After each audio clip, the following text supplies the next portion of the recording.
Ito may panibago tayong gagawin. Isa itong futon van traveler. Yan guys, kita nyo. Ito, nagligtis tayo guys dahil nawala ang kaniyang aircon. Yan, siyempre pag sa pagligtis guys, ito sa tayo dito sa ating sa low side, sa kulay blue. Dito rin. Karga na tayo yan. At saka itong galing sa ating compressor. Okay. May compressor nakasaksak yan guys. Doon.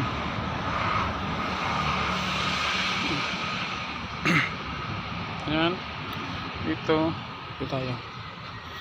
Karga na tayo ng almost 120.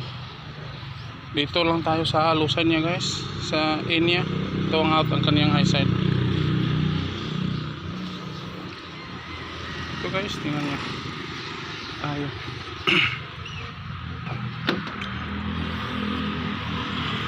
Ayan. Siyempre guys, tinanggal natin itong kaniyang turbo hose. Yan, ang kaniyang turbo.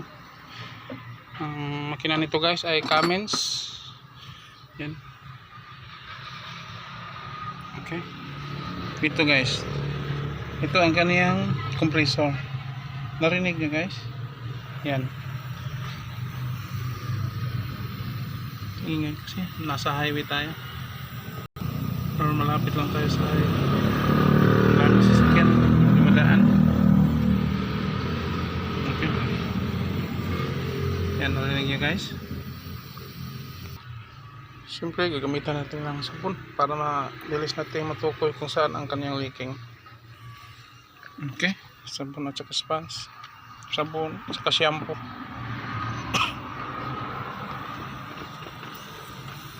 Yan, kita nyo guys. Yan, tukoy na natin kung saan ang leaking nya. Yan, ang lakas sa mga dugtungan nya sa kanyang o-ring. Yan, kita nya guys.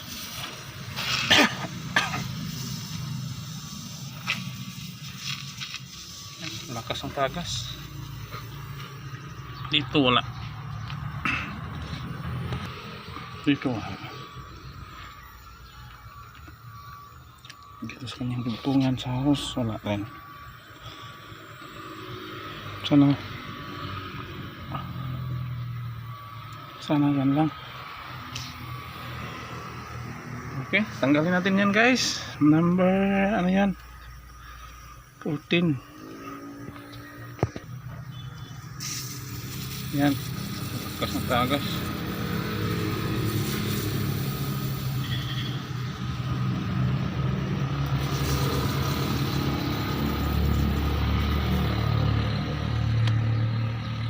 Okay, tanggalin natin yan guys. Tukoy na natin, siyempre stop muna natin ang ating compressor.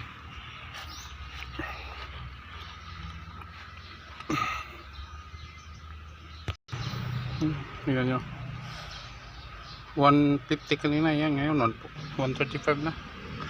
Lakas talaga. Yan. Ganyan lang guys ang tamang pagligtis guys.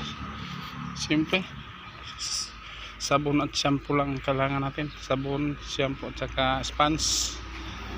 Okay.